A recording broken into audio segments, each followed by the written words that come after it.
নমস্কার বন্ধুরা, আমি প্রিয়াঙ্কাস ব্রাইট স্টোরি চ্যানেলের আরেকটি দারুণ স্বাদের রেসিপিতে সকলকে স্বাগত জানাই। আশা করছি আপনারা সকলেই খুব ভালো আছেন এবং সুস্থ আছেন। আজ বানাবো সম্পূর্ণ নিরামিষ একটা রেসিপি, আলু পনির।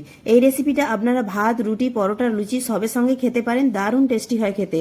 চ্যানেলে নতুন বন্ধু হয়ে থাকলে চ্যানেলটি সাবস্ক্রাইব করে পাশে থাকার অনুরোধ রইল। আলু পনির বানানোর জন্য আমি এখানে 300 গ্রাম পনিরকে প্রথমে কিউব শেপের করে কেটে নিয়েছি। আপনারা আপনাদের পছন্দ মতো শেপের কেটে নিতে পারেন। এবার 3টে মাঝারি সাইজের আলু কেটে জলে ভিজিয়ে রেখেছি যাতে কালো না হয়ে যায়।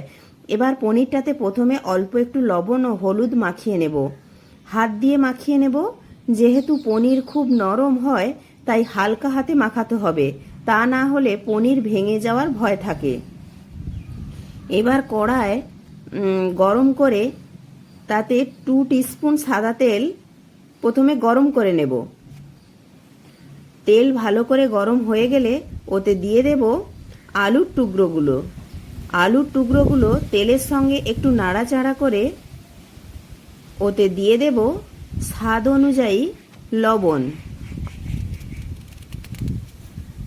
তাতে করে আলুটা খুব তাড়াতাড়ি নরম হয়ে যাবে ও ভাজাও হয়ে যাবে। আর গ্যাসের ফ্লেমটাকে মিডিয়ামে রাখবো। দেখুন, আলুটা আমার খুব সুন্দরভাবে ভাজা হয়ে গেছে। এবার কড়া থেকে আলুর টুকরোগুলো তুলে নেব। এবার দিয়ে দেব পনিরের টুকরোগুলো। এইগুলি সামান্য ভেজে নেব। পনির কিন্তু খুব বেশি ভাজলে শক্ত হয়ে যায়। দেখুন, পনিরগুলি আমার ভাজা হয়ে গেছে। এবার পনিরের টুকরোগুলো আমরা কড়া থেকে তুলে নেব। এবার ওই তেলের মধ্যে দিয়ে দেব এলাচ, লবঙ্গ, দারচিনি, তেজপাতা ও হাফ টিস্পুন গোটা জিরে দিয়ে ফোড়নটাকে একটু প্রথমে ভেজে নেব। তারপর দিয়ে দেব 1 টিস্পুন গ্রেট করা আদা আর 2টি কাঁচা লঙ্কা কুচি দিয়ে একটু ভেজে নেব যতক্ষণ না আদা কাঁচা লঙ্কার কাঁচা গন্ধটা চলে যায়। আপনারা আদা কাঁচা লঙ্কাটা একসঙ্গে বেটেও দিতে পারেন। এবার ওতে দিয়ে দিচ্ছি 1 টিস্পুন কাশ্মীরি লঙ্কার গুঁড়ো ও 1 টিস্পুন হলুদ গুঁড়ো। এইভাবে কাশ্মীরি লঙ্কার গুঁড়ো ও হলুদ গুঁড়ো তেলের ওপরে দিলে রান্নার রঙটা খুব সুন্দরভাবে আসবে। এবার দিয়ে দিচ্ছি একটা টমেটো কুচি।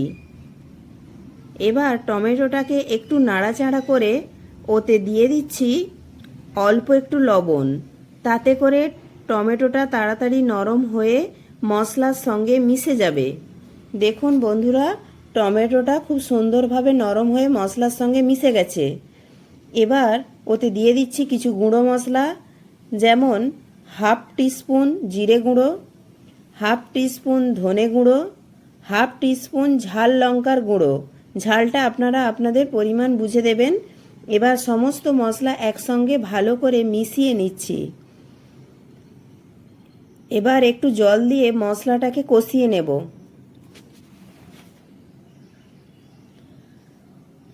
এবার ঢাকা দিয়ে দেব 1 থেকে 2 মিনিটের জন্য গ্যাসের ফ্লেমটাকে লোতে রেখে, যতক্ষণ না মশলা থেকে তেল ছাড়ছে। দেখুন, 2 মিনিট পর ঢাকা খুলেছি, মশলা থেকে খুব সুন্দরভাবে তেল ছেড়ে গেছে।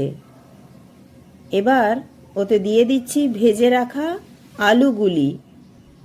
আলুগুলিকে দিয়ে মশলার সঙ্গে আরও একটু কষিয়ে নেব। দেখুন, মিনিট 2 আলুগুলিকে খুব সুন্দরভাবে মশলার সঙ্গে কষিয়ে নিয়েছি। এবার ওতে দিয়ে দিচ্ছি পরিমাণ মতো জল।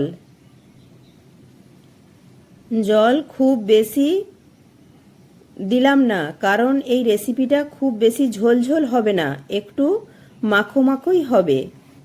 এবার গ্যাসের ফ্লেমটা হাই টু মিডিয়ামে রেখে ঢাকা দিয়ে দিচ্ছি, যাতে করে ঝোলটা ফুটে যায় আর আলুটাও হাফ সেদ্ধ হয়ে যায়। দেখুন, 4 থেকে 5 মিনিট পর ঢাকনা খুলেছি আর আলুটাও হাফ সিদ্ধ হয়ে গেছে আর ঝোলটাও একটু ঘন হয়ে আসছে। এবার এই পর্যায়ে যোগ করে দিচ্ছি ভেজে রাখা পনিরের টুকরোগুলি।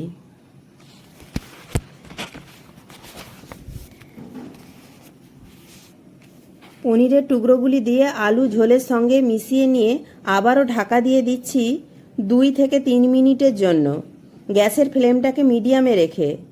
দেখুন বন্ধুরা, এখন কিন্তু আলুগুলি খুব সুন্দরভাবে সেদ্ধ হয়ে গেছে। এই পর্যায়ে যোগ করে দিচ্ছি 1/2 টিস্পুন গরম মশলার গুঁড়ো ও অল্প একটু ঘি দিয়ে নাড়াচাড়া করে মিশিয়ে নিচ্ছি, যাতে করে আলু পনিরের মধ্যে খুব সুন্দরভাবে একটা ফ্লেভার আসবে।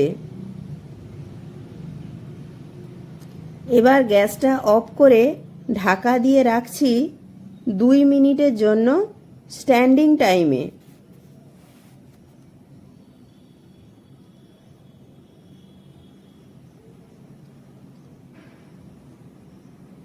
এবার দুর্দান্ত স্বাদের নিরামিষ আলু পনির রেসিপিটি পরিবেশন করার জন্য একদম রেডি। ভিডিওটি ভালো লাগলে প্রিয়াঙ্কাস ব্রাইট স্টোরি চ্যানেলে নতুন বন্ধু হয়ে থাকলে চ্যানেলটি সাবস্ক্রাইব করে পাশে থাকা বেল আইকনটি প্রেস করে দেবেন, তাহলে আমি কোনো নিত্য নতুন ভিডিও আপলোড করার সাথে সাথে সবার আগে আপনার কাছে চলে আসবে। অবশ্যই একটি লাইক করবেন আর বন্ধু বান্ধবদের সাথে প্রচুর প্রচুর শেয়ার করবেন, আর কমেন্টে জানাতে ভুলবেন না আজকে রেসিপিটা আপনাদের কেমন লাগলো। এই রেসিপিটা আপনারা ভাত, রুটি, পরোটা, লুচি সবের সাথেই খেতে পারেন, দারুণ লাগে খেতে। প্রত্যেকে ভালো থাকবেন, সুস্থ থাকবেন।